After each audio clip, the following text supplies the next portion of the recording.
You already know where the mess in your house is right now. You didn't have to look. It just appeared in your mind, didn't it?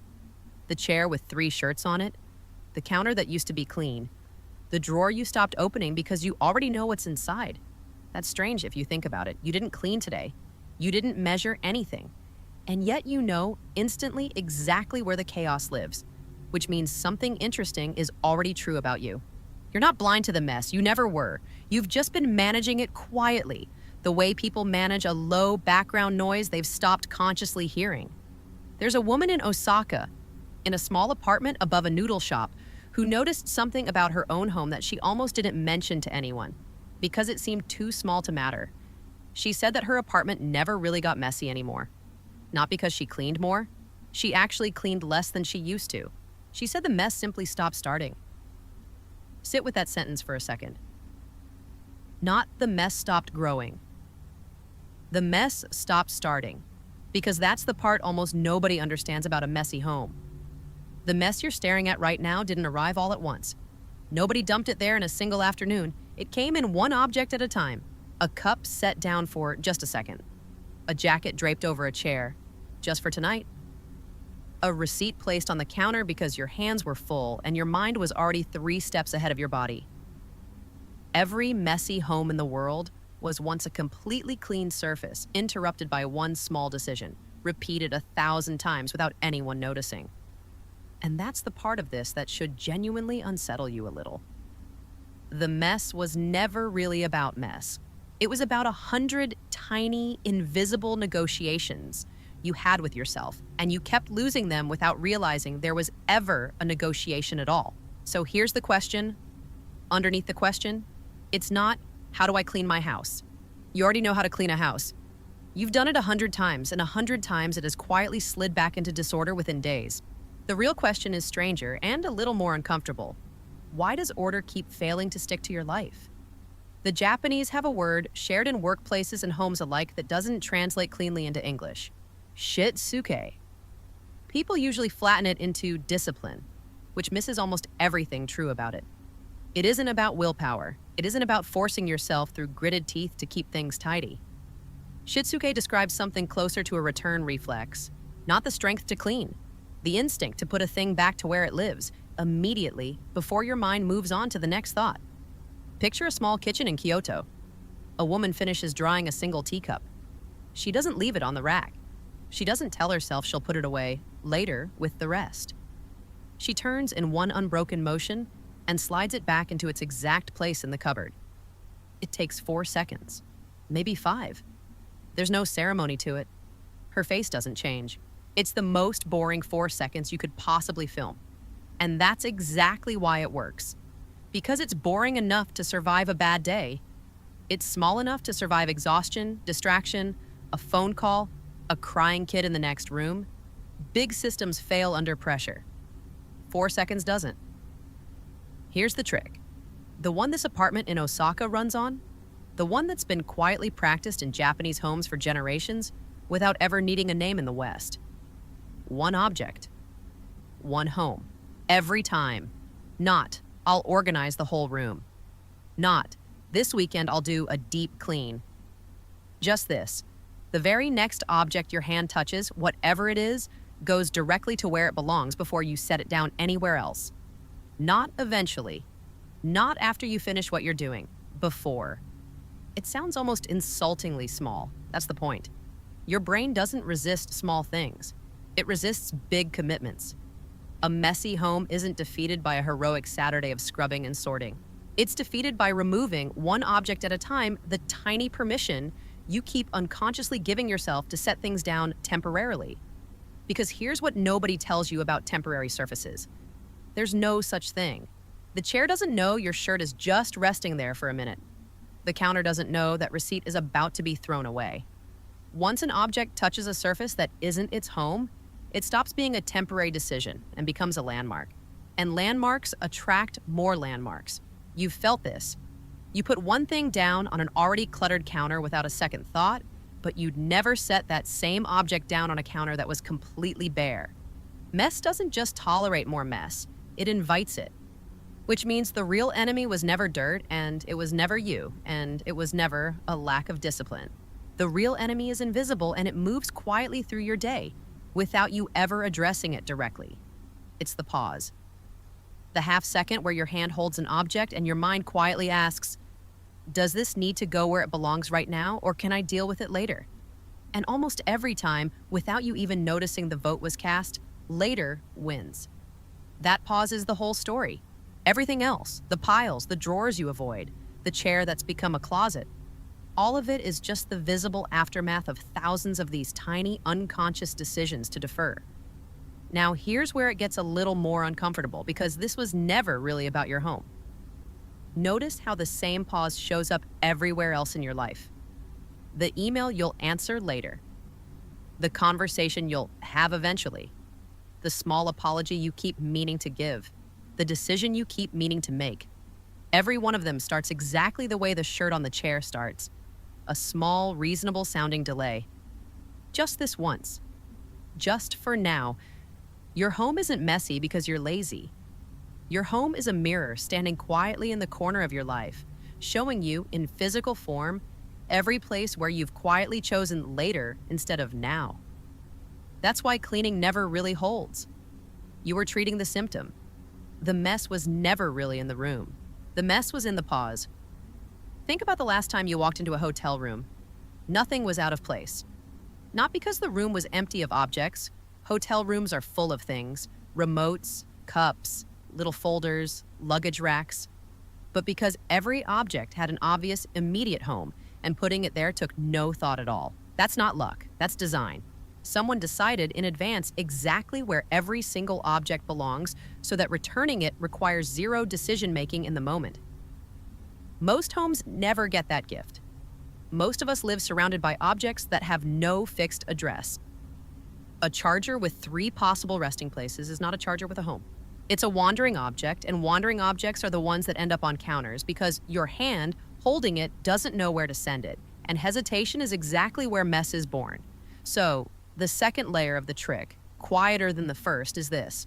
Before you can return an object in 4 seconds, that object needs somewhere to return to, not eventually. Not a general area. One spot, always the same one. The moment an object has exactly one home, the pause disappears because there's nothing left to decide.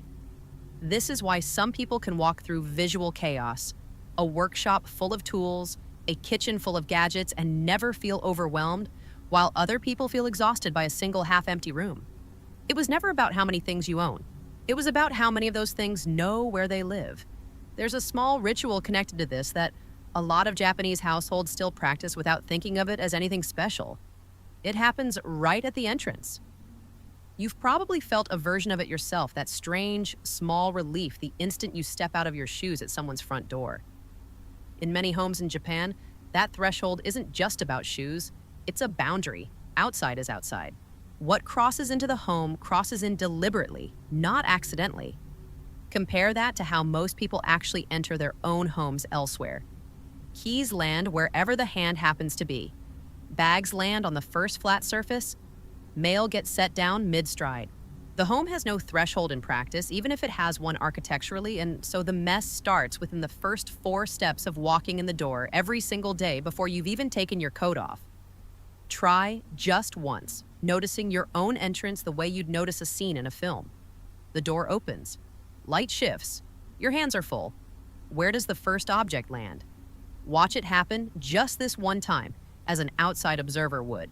You'll probably see with slightly uncomfortable clarity that the pattern of your entire home's mess is set in that opening scene over and over, the same way, every day, without you ever choosing it on purpose. That's the invisible force running underneath all of this, not laziness, not a character flaw, just autopilot. A pattern so smooth and so repeated that it no longer feels like a decision at all. It feels like the way things simply are. And autopilot is a strange kind of opponent because it never announces itself. It doesn't feel like resistance. It feels like nothing. It feels like normal life happening the way it always has. The tiny Japanese trick isn't really a cleaning method. It's a way of interrupting autopilot 4 seconds at a time, so quietly that your resistance never has a chance to show up and argue with you. Here's the part that tends to surprise people the most once they actually try it. The trick doesn't ask you to clean anything that's already messy. It asks you to leave alone every pile that already exists, every drawer you've been avoiding, every closet you've stopped opening. None of that gets touched at first. The rule only applies going forward to the very next object your hand happens to hold. That distinction matters more than it sounds like it should, because most people who try to fix a messy home start by staring at the whole mountain, and the size of the mountain is exactly what defeats them before they've moved a single object. The Japanese approach quietly sidesteps the mountain entirely. It doesn't ask you to face the mess you've accumulated. It only asks you to stop accumulating more of it, one small return at a time, starting from this exact moment. And something strange happens after a few days of this. The pile doesn't grow. That's it. That's the whole first phase, nothing dramatic. The pile simply stops getting taller. You didn't clean it, you just stopped feeding it. But a pile that stops growing starts almost immediately to look smaller than it did before, purely by comparison, purely because your eyes are used to measuring it against its own growth rate, and that growth rate has quietly gone to zero. Then something else happens, a little later, that almost nobody expects. You start, without deciding to, picking up one or two things from the old pile too. Not because you scheduled a cleaning session, because your hands are already in the new habit of returning things immediately, and standing next to an old pile with your hands already trained to put things away feels, for the first time, slightly unbearable. The new pattern doesn't just stop new mess, it starts quietly pulling at the old mess too, almost against your will. This is the part where the story stops being about tidiness and starts being about something a little larger, something closer to how change actually works in a human life, in any area, not just a living room. We tend to imagine transformation as a single dramatic turning point, the big decision, the total overhaul, the New Year's resolution. But almost nobody's life actually changes that way. And if you're honest, you already know this because you've tried the dramatic version before more than once, and it collapsed within a few weeks, the same way every crash diet and every "I'm organizing everything this weekend" plan tends to collapse. Real change seems to move the way this trick moves, quietly, in objects small enough that giving up on them feels almost embarrassing. 4 seconds, one object, one home. Nobody burns out doing that. Nobody needs willpower for that. And that might be the real secret hiding underneath the folded shirt and the returned teacup. Discipline was never really about strength. It was about finding an action so small that your resistance never bothered showing up to fight you over it. Consider how this maps onto everything else you've been quietly putting off. The unread message, the unfinished form, the unspoken conversation, each one has its own version of one object, one home. Not answer everything today. Just the next message you open, you decide where it goes right then instead of setting it back down to deal with later. Later rarely arrives on its own. It has to be built 4 seconds at a time, or it never comes at all. There's a particular kind of quiet that settles into a home once this pattern actually takes hold, and it's worth describing carefully because it isn't the quiet of an empty house. It's a different quality of silence. You walk in and your shoulders drop slightly before you've even noticed them tightening in the first place. Your eyes move across a room and land nowhere in particular because nothing is asking for your attention. No pile is negotiating with you. No chair is silently accusing you of something. The room simply lets you exist in it instead of managing you. People who've lived in that kind of space for a while often describe something they didn't expect at all. They say their minds feel less loud. Not because the home caused some magical shift in their thinking, but because a cluttered environment is constantly quietly asking your brain to process it. Low background noise you've stopped consciously hearing but never stopped paying for. Remove the noise and there's simply more of you left over at the end of the day. More attention that wasn't spent negotiating with objects that never had anywhere to go. That's the invisible antagonist finally stepping into the light. It was never really the mess. Messes just matter sitting where it doesn't belong. The real thief was attention. Every unreturned object was a tiny, ongoing withdrawal from a bank account you didn't know you were spending from, a half second of noticing, a half second of low-grade irritation, repeated across dozens of objects, dozens of times a day for years. Multiply that by every room, every drawer, every counter you've trained yourself to walk past without seeing. That's not a small leak. That's where a real share of your daily mental energy has been going. and you never saw it as a cost because it never came as a single bill.